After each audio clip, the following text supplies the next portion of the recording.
Before we look at what radians are, let's first review the concept of a degree. By definition, 360 degrees is equal to 1 full revolution across the circle.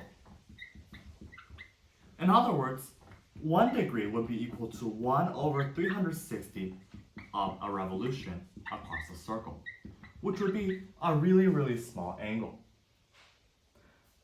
Note that degrees are based on how many revolutions we make across a circle. For example, if we have this angle, this will look something like 60 degrees because it is approximately 1 over 6 of a revolution across a full circle. However, if we were to have something like this would be 180 degrees because this is exactly half of a revolution across the circle. The concept of a radian is kind of different though. In radians, instead of focusing on how many revolutions across the circle one makes, we instead try to focus on the arc length.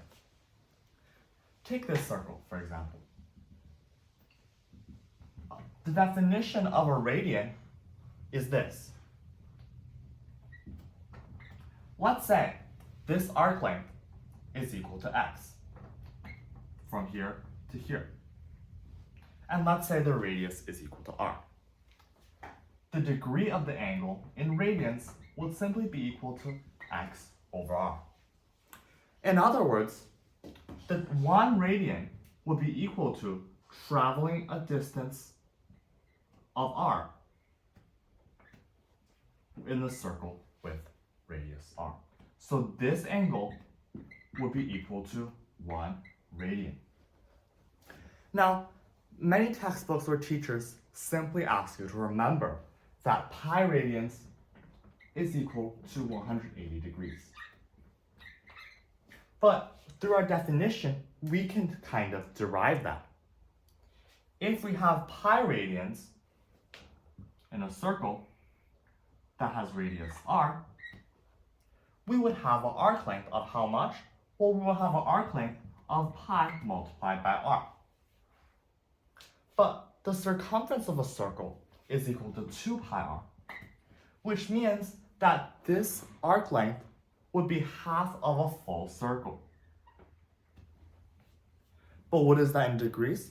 Well, if we have half of a full circle, that would simply be 1/2 times 360 degrees, which would be 180 degrees. Therefore, we have the identity that pi radians is equal to 180 degrees. But instead of remembering this, we can think about the definition that we can use to derive this. And finally, one common misconception of a radian is that a radian value has to include pi. This is absolutely wrong. Think back to our definition of a radian. Our definition of a radian is the distance of the arc length divided by the radius. And anywhere in this definition, it does not include the condition that this has to involve pi.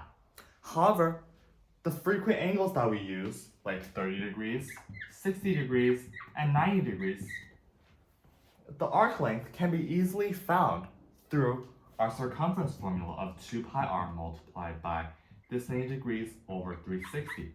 Therefore, because of this circumference formula, our radian measure will usually have pi.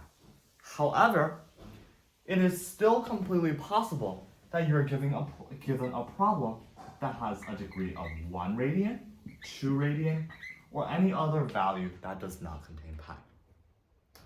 Before we go, let's do a small pop quiz. I have a circle, and in that circle, I have an angle of 1.5 radian. If the radius of this circle is 4, find this arc length. Please solve this problem, and the answer will be posted in the descriptions. Thank you.